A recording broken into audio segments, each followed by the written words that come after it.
جو ادھر سے افغانستان سے دہشت گردی آ رہی تھی غنی حکومت کے دوران میں، جس میں آئیسل بھی تھی، جس میں ٹی ٹی پی بھی تھی، جس میں بی ایل اے بھی تھا، انہوں نے فیصلہ کیا ہم آپ کی پوری طرح مدد کریں گے۔ بدقسمتی سے ہمیں اتنا ٹائم نہیں ملا، ہماری حکومت چلی گئی، اور اس کے بعد یہ جو لوگ آئے اوپر بیٹھے ہوئے، انہوں نے سوچا ہی نہیں، اس طرف ٹائم ہی نہیں دیا۔ آج اگر بلاول یہ کہہ رہا ہے کہ جی ہم وہاں اندر افغانستان میں دہشت گردوں کے پیچھے جا سکتے ہیں، تو سب سے پہلا تو سوال اس کا ہے کہ یہ کتنی دفعہ افغانستان گیا ہے؟ ساری دنیا کے چکر مارے، کسی فورن منسٹر نے اس ملک کا اتنا پیسہ نہیں خرچ کیا دنیا کے چکر مارنے میں، اور خاص طور پہ امریکہ کا کسی نے اتنا پیسہ نہیں خرچ کیا۔ ایک دفعہ بھی یہ کابل گیا جب کہ ہمارا 2500 کلومیٹر کا بارڈر ہے، اور جب کہ ایک نئی حکومت آئی تھی جو پرو پاکستان تھی، جو غنی حکومت تھی، وہ پرو انڈیا تھی۔ میں نے کانفرنسز کے اندر اس کو دیکھا جس طرح یہ ہاتھ باندھ کے کھڑا ہوتا تھا نریندر مودی کے سامنے، اور میں آخری کانفرنس جو تاشقند میں ہوئی تھی، جدھر ہندوستان بھی تھا اور ریپرزینٹیڈ، اور ادھر افغانستان بھی تھا، حالانکہ میں نے پوری کوشش کی ان سے اچھے تعلقات کرنے کی، میں گیا بھی کابل پریزیڈنٹ غنی سے بات چیت کرنے کے لیے، ان کو احساس دلوانے کے لیے کہ ہم تو جو بھی حکومت ہوگی افغانستان، ہم نے ان سے اچھے تعلقات رکھنے۔ اس کو پاکستان بھی بلایا، اس کے باوجود اس نے سب کے سامنے کھڑے ہو کے کہا کہ پاکستان نے 10,000 اپنے، اس نے ورڈ یوز کیا تھا، ہم نے لوگ بھیجے ہیں، ملیٹنٹس بھیجے ہیں جو مدد کریں افغانستان کے طالبان کی۔ سب کے سامنے جھوٹ بولا اس نے، تو وہ کھل کے ہمارے اگینسٹ تھا۔ ان کا جو سیکیورٹی ایڈوائزر تھا، وہ ہر روز پاکستان کے خلاف سٹیٹمنٹ دیتا تھا۔ کوئی ادھر سے ہمیں مدد نہیں ملتی تھی جب یہاں کوئی بھی دہشت گردی ہوتی تھی۔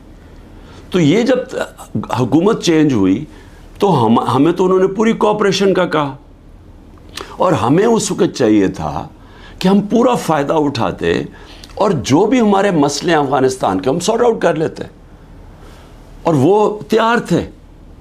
جب سے یہ حکومت آئی ہے ان کو ٹائم ہی نہیں ملا۔ میں پھر سے کہتا ہوں کہ یہ ہر وقت ہر دوسرے دن امریکہ پہنچا ہوتا ہے بلاول، یہ کتنی دفعہ کابل گیا۔ ہمیں چاہیے تھا کہ ہم وہ سارا ایریا جو ہمیں مسئلے بنے ہوئے ہیں دہشت گردی کو، اس کو ختم کرتے، نہ اس کے پاس ٹائم تھا، کیونکہ اور یا پھر اس کے جو ماسٹرز تھے، اس کے آقا تھے، ان سے اجازت نہیں ملی، نہ ہی ان کو اجازت ملی جو ہم نے روس سے سستا تیل بات کر کے آ گئے تھے۔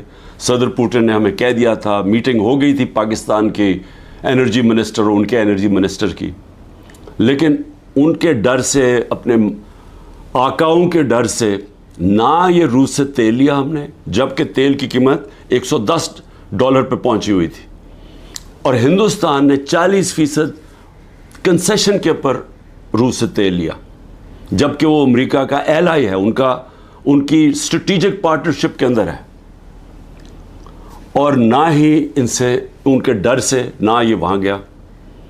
اس کا آج یہ نتیجہ کیا ہے؟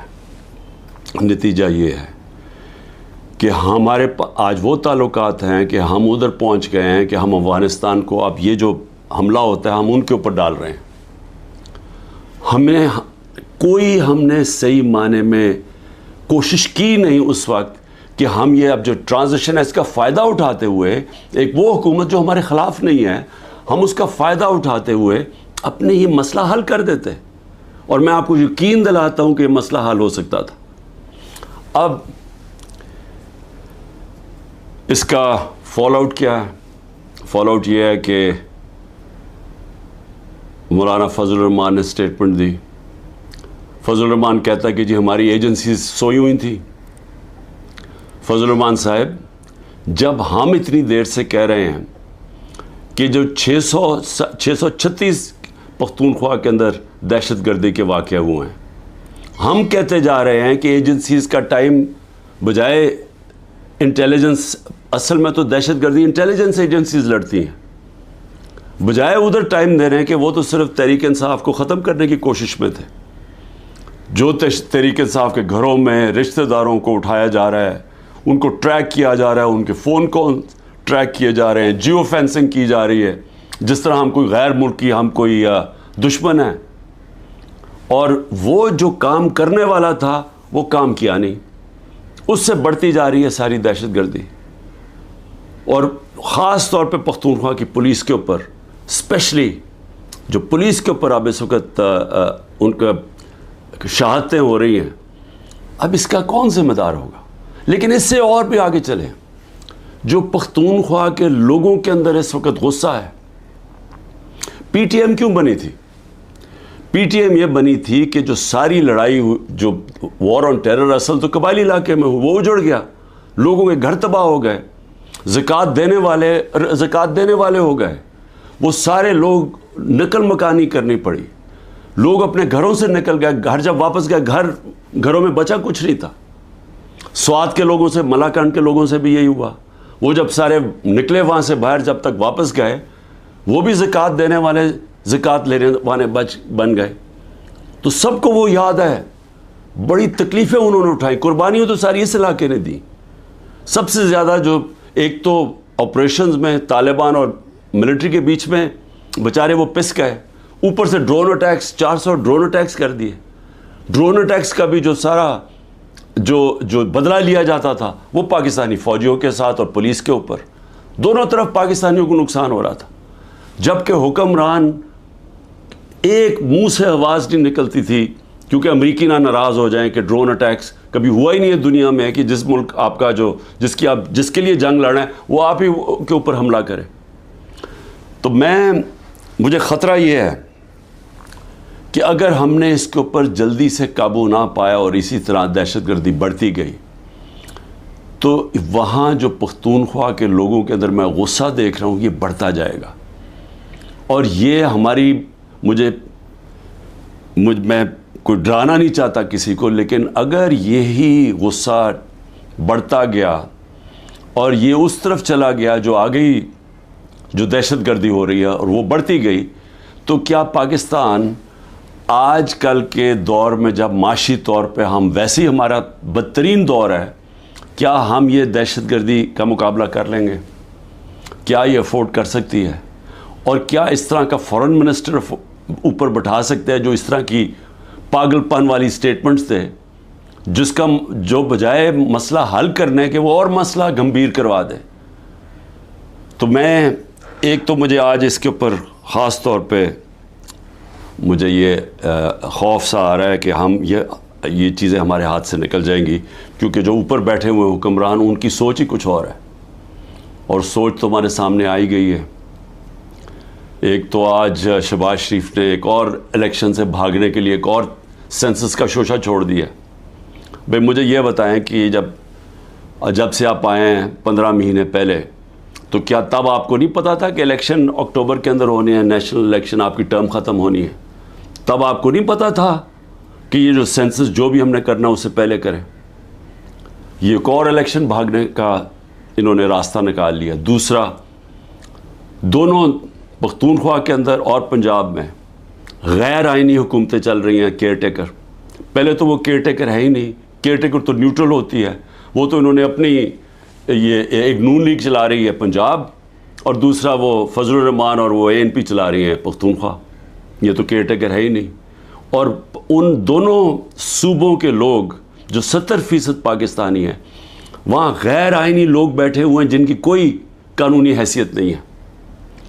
اب یہ کوشش کر رہے ہیں کہ مزید اور یہ اوپر بیٹھے رہیں, اور یہ ایک شوشہ اس کا, اور یہ کہ جناب ہم سینسس کروانا چاہتے ہیں, سیکیورٹی کا بھی شوشہ بنا لیں گے. پنجاب کی 14 مئی کی الیکشن انہوں نے اس لیے نہیں کروائی, ہمارے پاس پیسے نہیں ہیں جی. پیسے MNAs کو رشوت دینے کے لیے بہت پیسے ہیں, لیکن ہمارے لیے پیسے نہیں ہیں الیکشن کروانے کے لیے, 20 ارب روپیہ نہیں تھا. اور اب جو مجھے نظر آ رہا ہے, یہ پھر کوشش کریں گے کہ کسی نہ کسی طرح اس سے نکلیں, اور لوگوں کو پھر یہ جو رد عمل آنا ہے اس کے لیے یہ تیاری کر رہے ہیں. کیونکہ ظاہر ہے ایک اگر لوگ بیچارے الیکشن کی انتظار کر رہے ہیں نا کہ ہمیں جو انہوں نے لوگوں کا معاشی قتل کیا ہے، یعنی ایسے معاشی حالات عوام کے اوپر تو آئے ہی نہیں ہیں. سارے جو معاشی انڈیکیٹرز ہیں وہ پاکستان کی تاریخ کے سب سے برے ہیں. بے روزگاری لے لو، انڈسٹری بند ہو رہی ہے. گروتھ ریٹ جب نیچے آتی ہے، مطلب جب آپ کی دولت میں اضافہ جو 6.1% سے اب جو 0 پہ آئی ہے، تو اس کا مطلب بے روزگاری تو بڑھنی ہے، دولت کم ہو رہی ہے ملک کی. اور اس کے علاوہ مہنگائی جس سطح پہ پہنچ گئی ہے تو لوگوں کے حالات تو سب کو پتہ ہے. اب لوگ الیکشن کا انتظار کر رہے ہیں. انہوں نے اب کیا کیا ہے؟ اب 2 قانون لے کے آ رہے ہیں. ایک ہے سیکریسی ایکٹ اور دوسرا ہے پریونشن آف ایکسٹریم وائلنس. وہ ایک میں ہی کیا کر رہے ہیں کہ آپ انٹیلیجنس ایجنسیز کو کسی مثلا میرے اوپر ایک فوج کے ادارے میں، انٹیلیجنس کے ادارے میں ایک آدمی میرے اوپر قتل کرنے کی کوشش کرتا ہے، جو مجھے پتہ اس نے کیا. میں نے اگر اس کا نام لے لیا تو ویسے ابھی انہوں نے میرے اوپر غداری کا کیس کر دیا ہے کہ یعنی میری جرت کیسے پڑ گئی کہ میں نے اس کا نام لے لیا FIR کے اندر. وہ FIR بھی نہیں ہوئی تو میں غدار بن گیا ہوں. اب یہ ایک تو وہ کرنے جا رہے ہیں. دوسرا سیکریسی ایکٹ میں کہ جناب یہ کسی کے گھر میں بھی گھس جائیں گے انٹیلیجنس ایجنسی. ہمارے گھروں میں تو گھس ہی رہے ہیں. میرے گھر کے اوپر حملہ ہوا، دروازہ توڑ کے 40 لوگ اندر آ گئے، گھر میں جو چیزیں پڑی لوٹی، لوگوں کو مارا دھاڑا، اٹھا کے لے گئے خنسامے کو. وہ جو مالی تھا، 2-3 ورکرز، سب کو اٹھا کے لے گئے. تو وہ تو ہو ہی رہا ہے ہمارے گھروں پہ. اب یہ فیصلہ کیا کسی کے گھر میں بھی یہ جا سکتے ہیں کہ کسی کے گھر میں بھی جائیں گے، کہیں جی ہم سرچ وارنٹ کے بغیر اندر گھسیں گے، کوئی چیز بھی اٹھا لیں گے. میرے گھر جب آئے تھے تو اسلحہ چھوڑ کے چلے گئے کہ جی اسلحہ ملا ہمیں یہاں سے. اور وہ سوشل میڈیا پہ دکھا رہے ہیں کہ لے کے جا رہے ہیں اپنی قمیضوں کے نیچے اسلحہ، اور وہاں اوپر چھوڑ کے چلے گئے. اور اب یہ کچھ بھی کر سکتے ہیں. تو یہ تو کسی کے گھر میں گھس کے توڑ کے چیزیں اچھا لوٹتے ہیں، چیزیں چوری کر کے لے جاتے ہیں. تو اب تو اس کو قانون بنانا چاہتے ہیں کہ کہیں بھی جا سکتے ہیں. تو یہ جو جس طرف اب یہ لے کے جا رہے ہیں ملک کو، تو یہ تو سیدھی کہنے کہ جی آپ ہمارے غلام ہیں، ہم آئے اوپر آپ کے اوپر بیٹھنے آئے، آپ ہمارے غلام ہیں. ہم ایک آزاد ملک، آزادی تو ویسے ہی ختم کرتے جا رہے ہیں. تو اب تو یہ انگریزوں سے بھی زیادہ بدترین غلامی ہے، کیونکہ انگریزوں کے زمانے میں پھر بھی آپ 24 گھنٹے میں کسی کو عدالت میں پیش کرتے تھے جب اگر آپ نے کسی کو اٹھایا ہے. یہاں تو لوگ غائب ہو جاتے ہیں. عمران ریاض ابھی تک غائب ہے، اس کو کوئی 80 دن ہو گئے ہیں. کسی کو پکڑ سکتے ہیں. ہمارے کئی لوگوں کو اٹھایا ہوا ہے، کوئی وارنٹ نہیں ہوتی. کئی لوگوں کو اندر بند کیا ہوا ہے، ان کے ابھی تک FIR نہیں کی ان کے اوپر. تو یہاں تو کوئی قانون ہی نہیں ہے. تو یہ اب ایک غلامی کی طرف ہمیں لے کے جا رہے ہیں مکمل طور پہ کہ ہم اب ان کے غلام بن جائیں، جو منہ کھولے. اصل میں یہ ایک آزادی کے خلاف اب یہ قانون بنا رہے ہیں کہ آپ قانونی طور پہ ہمیں غلام بنا لیں کہ ہماری کوئی آواز نہ ہو، ہم کہیں نہ جا سکیں. تو میں اس پہ آخر میں صرف اپنی قوم کو یہ آج کہنا چاہتا تھا. دیکھیں، محرم کا مہینہ ہے.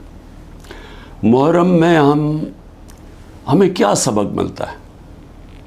ہمیں محرم میں ایک ہی سبق ملتا ہے کہ رائے حق کے لیے، ظلم کے خلاف کھڑے ہونے کے لیے اگر ظالم کے سامنے کھڑے ہوتے ہوئے آپ کی جان بھی چلی جائے تو اس کی پرواہ نہیں ہونی چاہیے. آپ کو قربانی دینی چاہیے اپنی آزادی کے لیے، آزادی رائے کے لیے، آپ کو اپنے حقوق کے لیے، انصاف کے لیے. کیونکہ جب تک ایک قوم آزاد نہیں ہوتی، دنیا کی تاریخ میں اس کا کوئی مقام نہیں ہوتا. وہ میں بار بار آپ کو مولانا رومی کا وہ جو ان کی ایک کہات ہے کہ جب اللہ نے آپ کو پر دیے تو کیوں چونٹیوں کی طرح زمین پہ رینگ رہے ہو. غلام زمین پہ رینگتے ہیں، ان کی کوئی حیثیت نہیں ہوتی. 25 کروڑ کی آبادی ہے. آج مجھے بتائیں ہماری کیا حیثیت رہ گئی ہے؟ وہ جا کے بلاول بھٹو کتنی دفعہ امریکہ گیا ہے, پتہ نہیں کتنے ہمارے ڈالر خرچ کیے اس نے وہاں, اور جب نریندر مودی وہاں گیا تو اس کو ایسا انہوں نے جس طرح کا استقبال دیا. اور اس کے بعد بائیلیٹرل ٹاک تھی ان دونوں کے بیچ میں, امریکہ اور انڈیا. پاکستان کو انہوں نے دہشت گرد بنا دیا کہ جی دھمکی دی کہ دہشت گردی بند کرو. یہ حیثیت رہ گئی ہے. ہندوستان جاتا ہے بلاول بھٹو, جو ان کا فارن منسٹر اس کو ذلیل کرتا ہے. میں نے کبھی کسی کانفرنس میں ایک ہوسٹ ملک جو ہوسٹ کر رہا ہے, میں نے کبھی نہیں دیکھا اس طرح کی ذلت. تو کیا حیثیت رہ گئی ہے کہ یہ ہماری حیثیت ہے, کیونکہ غلاموں کی کیا حیثیت ہے. تو میں آج آپ سب کو یہ آج پیغام دینا چاہتا ہوں کہ میرے نبی صلی اللہ علیہ وسلم کے نواسے نے رائے حق کے لیے ایک ظالم کے سامنے اپنی قربانی دینے کے لیے وہ تیار ہو گئے, لیکن ظلم کے سامنے جھکنے سے انہوں نے منع کیا. انہوں نے کہا میں اس سے بہتر ہے, اور میں کہتا ہوں کہ غلامی سے بہتر ہے موت. اور صدیوں تک ہر وقت جب مسلمان ظلم کے سامنے کھڑا ہوتا تھا تو ان کو یاد آتا تھا کہ ہمارے نبی صلی اللہ علیہ وسلم کے نواسے نے ظالم کے سامنے سر نہیں جھکایا, سر کٹوا لیا. یہ میں آپ کو ایک جو برطانیہ کی تاریخ ہے اس میں سے ایک واقعہ بتا دوں. برطانیہ کا ایک ہنری اس کا نام تھا, جو ان کا بادشاہ تھا. اس کا بڑی قریب دوستی تھی ایک جج تھا سیمول بیکٹ. وہ جو جج تھا اس کو وہ بنا دیتا ہے چیف جسٹس بنا دیتا ہے. ایک کیس چاہتا ہے کہ بادشاہ کہ یہ تم میرے لیے فیصلہ کرو. اس کا اپنا دوست جو ان کا جو چیف جسٹس ہوتا ہے وہ کھڑا ہو جاتا ہے, کہتا ہے نہیں یہ ناانصافی ہے. وہ اس کو دھمکیاں دیتا ہے, ڈراتا ہے, دھمکاتا ہے, دوستی جتاتا ہے. سیمول بیکٹ کہتا ہے میں ناانصافی نہیں کر سکتا. آخر میں اس کو پھانسی دلوا دیتا ہے. وہ پیچھے نہیں ہٹتا, مرنے کے لیے تیار ہو جاتا. برطانیہ کے جج سارا جسٹس سسٹم یاد رکھتا ہے اس آدمی کو. صدیوں تک جب بھی جج کھڑا ہوتا تھا تو اس کے بھی ذہن میں آتا تھا کہ سیمول بیکٹ تھا. پاکستان میں ججز دیکھیں, ہمارے ججز جسٹس کورنیلیس مسلمان تو نہیں تھے. سب جوڈیشری ان کو یاد کرتی ہے, رسپیکٹ کرتی ہے. سب کو پتا تھا کہ انصاف کے لیے کھڑے ہوتے ہیں. آج بھی وہی دن ہے. ہمارے ججز کے بیچ میں نظر آ رہا ہے کہ ایک دو ججز کھڑے ہو گئے ہیں اس ظلم کے نظام پہ, دھمکیوں کے باوجود وہ کھڑے ہو گئے کہ لوگوں کے انسانی حقوق کے لیے. اور وہ لوگ یاد کر رہے ہیں ان کو, گھروں میں ان کی بات ہو رہی ہے. میں آج اپنی جوڈیشری کو کہنا چاہتا ہوں کہ یہ ملک کو بالکل غلامی سے بچانے کے لیے آپ روک سکتے ہیں. ہم تو کھڑے ہیں. میں تو آپ کو یہ واضح کر دوں کہ میں جب تک زندہ ہوں میں نے تو اسے قبول نہیں کرنا کبھی, اس ظلم کو, نہ اس غلامی کو. لیکن میں اپنی جوڈیشری سے کہتا ہوں کہ یہ وقت ہے, آپ میں سے وہ لوگ ہیں جو ایک وقت یاد رکھیں گے, جو نام ہوگا کہ جی وہ دیکھیں وہ آدمی جب یہ ملک کو غلامی کی طرف لے کے جا رہے تھے, ملٹری کورٹس کی طرف لے کے جا رہے تھے, کہ جن لوگوں کے گھروں میں گھس کے عورتوں کو, بچوں کو اٹھا کے لے جاتے ہیں, گھر لوٹ لیتے ہیں, رشتہ داروں کو. کلیکٹیو پنشمنٹ صرف اسرائیل دیتا ہے فلسطینیوں کے خلاف, مقبوضہ کشمیر میں کشمیریوں کے خلاف دیتے ہیں. FCR جو تھی جب انگریز حکمران تھا وہ دیتا تھا قبائلی علاقے کے لوگوں کو کلیکٹیو پنشمنٹ, کہ ایک فرد اگر نہیں ہے تو اس کے رشتہ دار پکڑ کے لے جا جاتے تھے. لیکن آزاد معاشروں میں کوئی کلیکٹیو پنشمنٹ نہیں ہوتی, اور یہ ہمارے یہاں کھلے عام ہو رہی ہے. بچوں کو اٹھا کے لے جاتے ہیں, رشتہ داروں کو لے جاتے ہیں. تو میں اپنی جوڈیشری کو کہتا ہوں کہ دیکھیں یہ ساری قوم آپ کی طرف دیکھ رہی ہے, جو آپ میں سے سٹینڈ لیتا جاتا ہے، انصاف کے لیے کھڑا ہوتا ہے، لوگوں کی آزادی کے لیے، لوگ اس کو ہمیشہ یاد رکھیں گے. لیکن ان کو بھی دیکھ رہے ہیں، جو وہ کہتے ہیں نا، وہ طفل کیا کرے گا جو گھٹنوں کے بل چلے، جو پہلے ہی سے گرے ہوئے ہیں، طاقت کے سامنے سر جھکا کے بیٹھے ہوئے ہیں. ان کو بھی، ان ججز کو بھی لوگ دیکھ رہے ہیں، ان صحافیوں کو لوگ دیکھ رہے ہیں. ارشد شریف ہمیشہ یاد رہے گا اس قوم کو کہ اس نے بجائے یہ کہ اپنے ضمیر کا سودا کرے، وہ ملک چھوڑ کے چلا گیا اور وہاں اس کو شہید کیا گیا. 4 آج ہمارے بڑے بڑے صحافی ملک سے باہر بیٹھے ہوئے ہیں بجائے یہ کہ وہ اپنے ضمیر کا سودا کریں. اور یہاں ایسے لوگ ہیں جن کو انہوں نے جیلوں میں ڈالا ہے، غلام حسین، اوریا مقبول جان، سمیع ابراہیم، ایاز امیر. یہ لوگ ان کو یاد رکھیں گے کہ انہوں نے ضمیر کا سودا نہیں کیا، یہ کھڑے ہوئے رائے حق پہ لیے. اور یہی ہوتا ہے فرق انسانوں میں. یہ ہے سارے اللہ کے نبی انصاف کے لیے سٹینڈ لیے، انہوں نے مشکلیں برداشت کی. ہمارے نبی صلی اللہ علیہ وسلم کتنی مشکلیں برداشت کی انہوں نے مکہ میں، جب ان کی آزادی رائے لی گئے کہ ایک خدا ہے. کتنی مشکلیں انہوں نے اٹھائیں.